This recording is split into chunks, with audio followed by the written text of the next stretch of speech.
Vous l'avez compris, nous allons tout d'abord revenir sur cette actualité locale, les relations égypto-congolaises dans le cadre de la visite du président congolais Félix Tshisekedi. Et pour nous en parler, nous avons le plaisir d'avoir avec nous dans notre plateau Dr Hicham Youssef, expert en relations internationales. Bonjour. Bonjour. C'est un plaisir de vous recevoir aujourd'hui.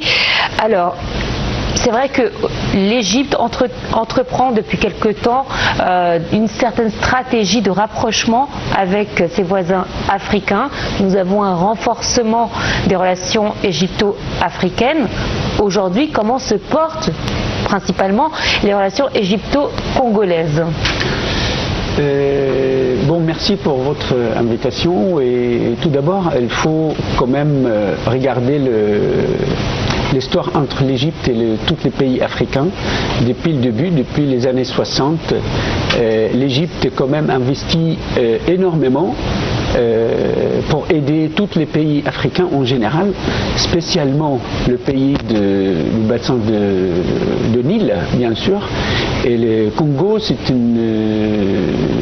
un pays quand même qui joue un rôle très important dans les sources de Nil, et ça aussi ça donne envie d'avoir des relations beaucoup plus profondes avec le Congo. Et je vois que Monsieur le Président Abdel Fattah el-Sisi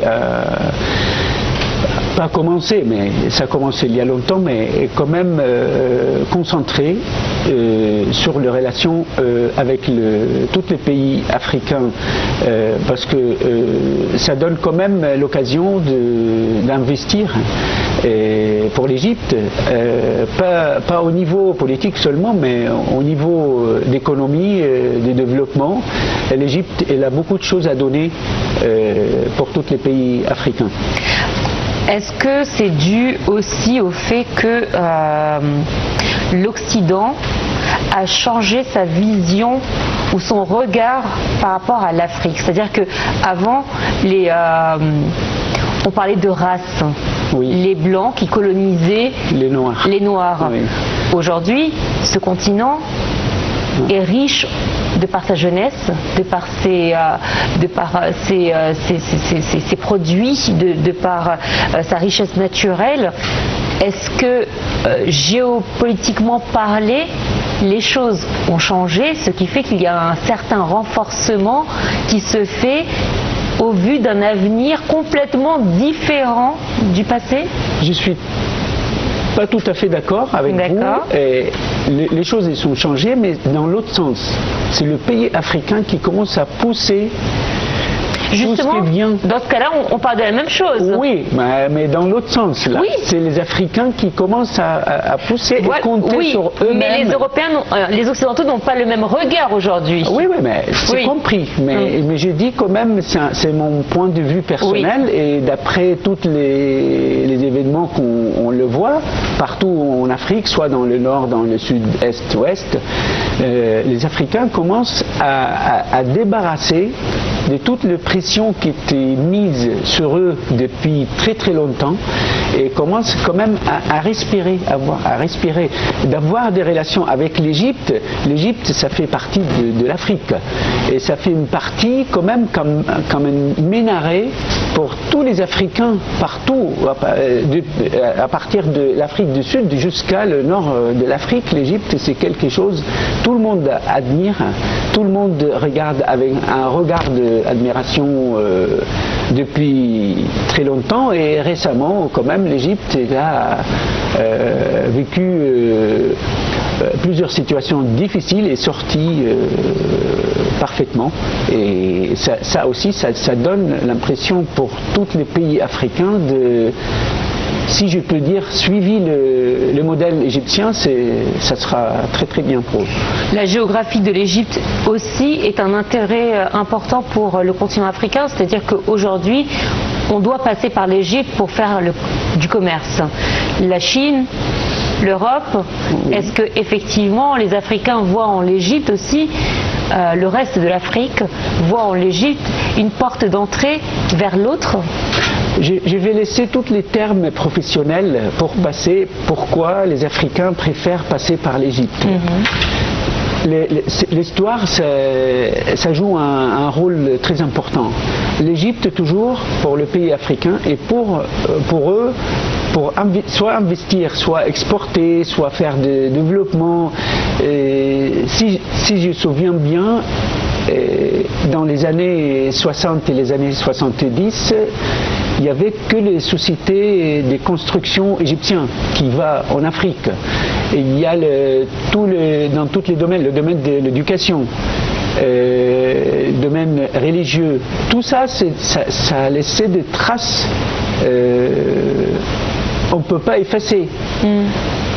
À l'intérieur de chaque pays africain, elles savent très bien, l'Égypte fait un rôle, si je peux, c'est le gentil. C'est pas la méchanceté des commerces, parce que dans le monde du business, là, il n'y a pas d'émotion. Hein. C'est le business, il n'y a pas.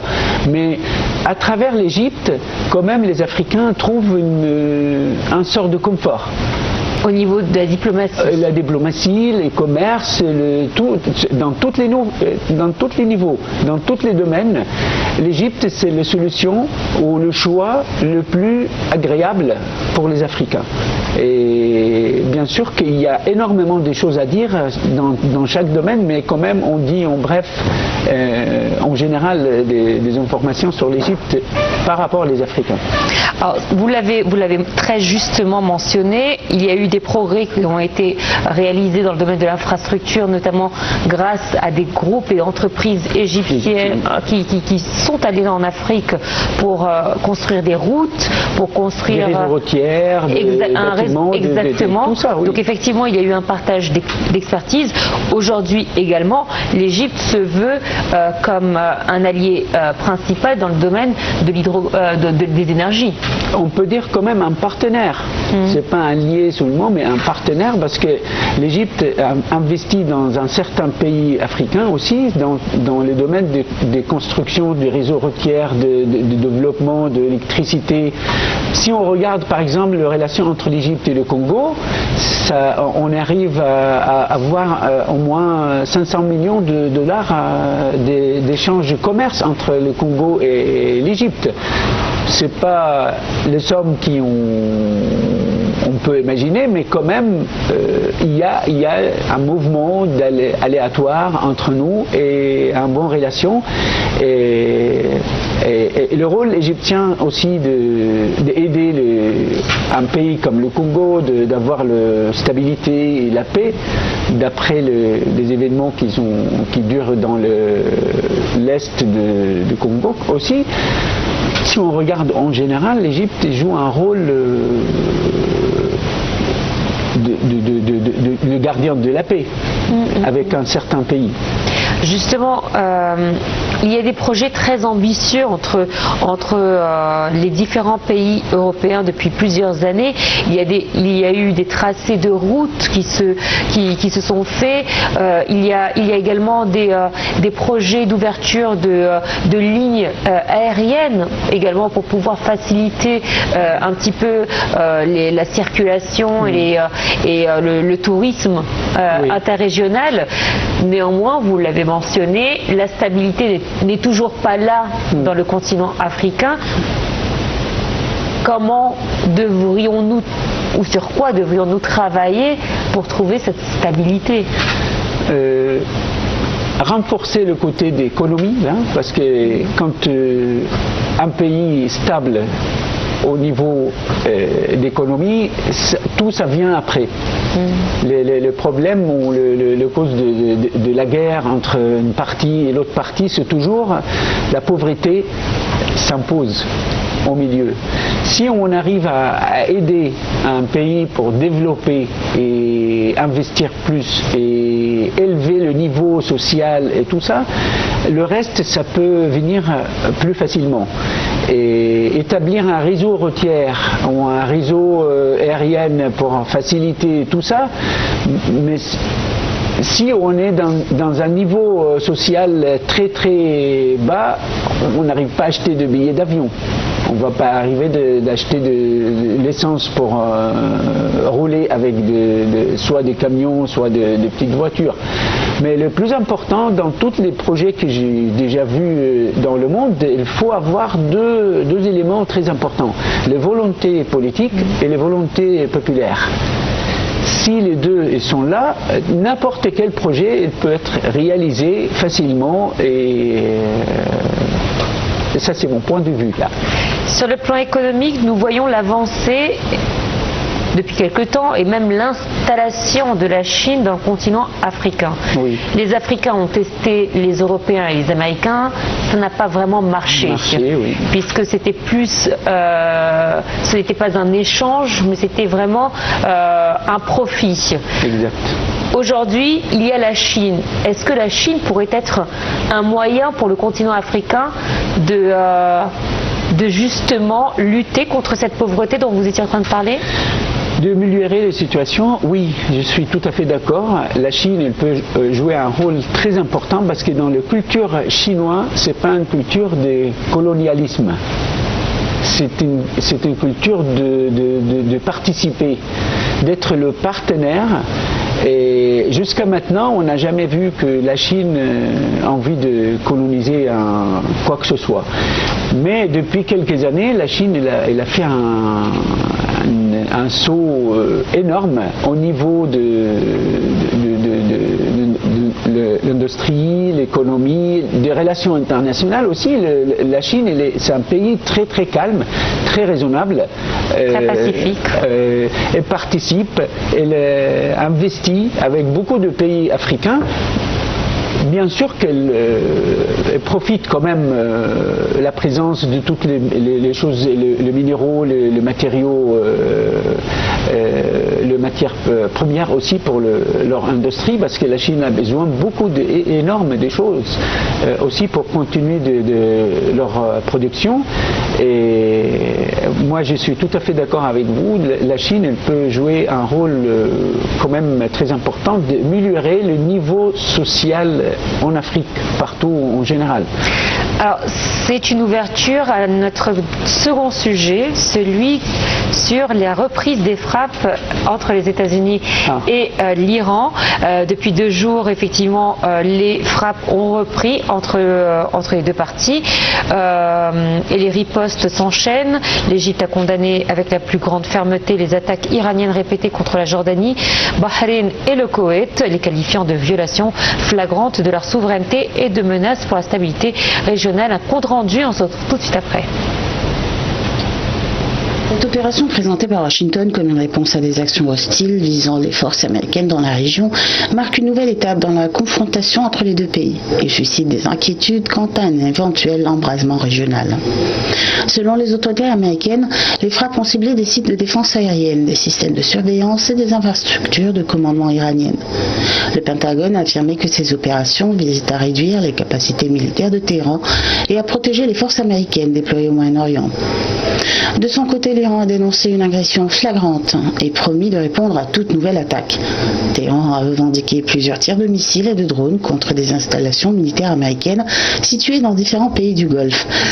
Cette escalade militaire a également eu des répercussions économiques immédiates. Les marchés pétroliers ont réagi à la hausse, les investisseurs craignant une perturbation du trafic maritime dans le détroit d'Ormuz, passage stratégique par lequel transite une part importante du commerce mondial de pétrole. Malgré la détérioration du contexte sécuritaire, les responsables américains continuent d'affirmer que la voie diplomatique demeure ouverte. Washington estime que la pression militaire pourrait favoriser une reprise des discussions sur le dossier nucléaire iranien et sur les questions de sécurité régionale. Plusieurs responsables américains ont indiqué qu'un accord restait possible, même si les négociations pourraient nécessiter encore plusieurs semaines, voire plusieurs mois. Les discussions entre les deux parties portent principalement sur les activités nucléaires iraniennes, les niveaux d'enrichissement d'uranium, les mécanismes de contrôle internationaux, ainsi que la question des sanctions économiques imposées à Téhéran. Les prochains jours seront déterminants pour savoir si la crise évoluera vers une désescalade diplomatique ou vers une confrontation plus large, susceptible d'affecter durablement la sécurité du Moyen-Orient.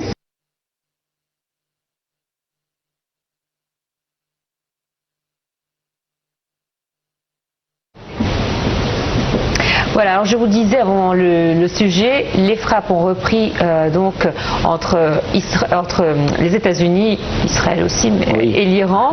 Et je vous disais justement, vous faites bien une transition. On a parlé de la Chine. Est-ce que la Chine n'est pas aussi le pays ciblé indirectement par cette guerre des États-Unis? Bien sûr que c'est ciblé. On va parler un petit morceau de politique là. Bien sûr que les États-Unis profitent de l'occasion de ralentir la Chine, parce que la Chine compte sur l'Iran aussi pour fournir du pétrole. Ce n'est pas ça seulement, mais au niveau le chemin qui était la Chine en train de construire là, le chemin de commerce là, et ça aussi ça ralentit parce qu'il y a la guerre. Tous les pays, soit l'Iran ou autour, bien sûr qu'ils sont dans un état d'observation et ne savaient pas quand ça va terminer.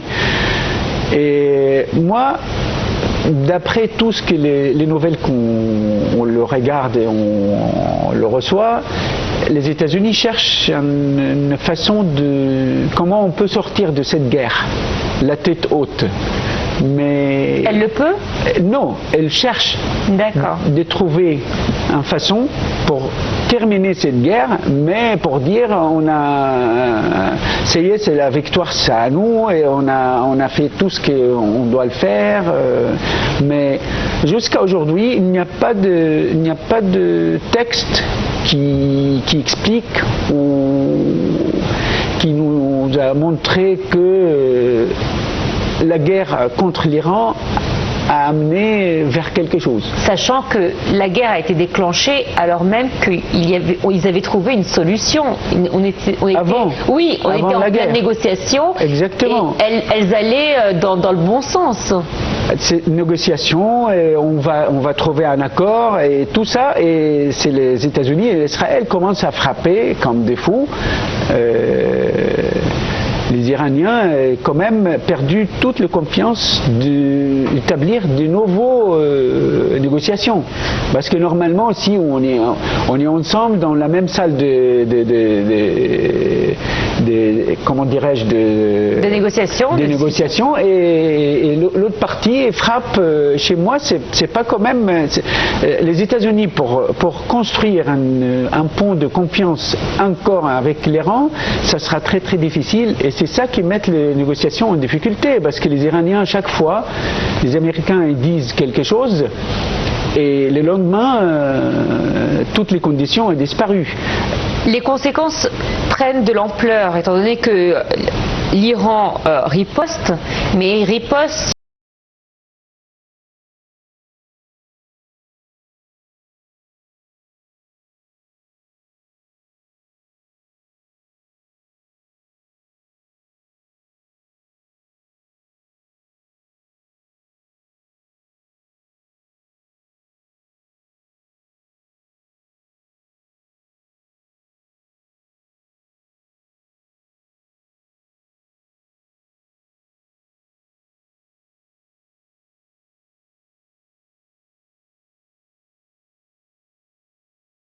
sur des bases américaines dans des pays voisins. Aujourd'hui, elle est en train de perdre ou en train de sacrifier ses relations avec les pays arabes à cause de cette riposte. Quelle ampleur effectivement ça pourrait prendre cette guerre qui n'arrive pas jusqu'à présent à avoir de fin? Écoutez, il faut regarder quand même les photos en général dans tous les côtés là, parce que les États-Unis poussent l'Iran d'agresser le voisin, le pays arabe. Donc c'est la provocation. Exactement. Et tous les pays arabes jusqu'à aujourd'hui, je vous confirme, elles savent très bien, l'Iran frappe les bases américaines et vise pas les citoyens de la Jordanie, Koweït, tous les pays arabes. Ils savent très bien, c'est pour ça tous les pays arabes, et bien sûr, ils condamnent, ils refusent de toucher leur souveraineté. Mais qu'est-ce qu'il peut faire l'Iran? L'Iran, elle a pas de choix sauf frapper les bases américaines qui étaient situées dans les régions ou les bases qui lancent l'attaque vers l'Iran. C'est logique. L'Iran en ressort jusqu'à présent comme un pays puissant de par sa défense et sa résistance. Est-ce que ce n'est pas de la mauvaise publicité pour les États-Unis? C'est pas une mauvaise publicité pour les États-Unis, c'est un scandale pour les États-Unis. Un pays avec l'armée le plus fort au monde qui frappe depuis, je ne sais pas, 2 mois maintenant en Iran et il n'arrive pas à gagner un point.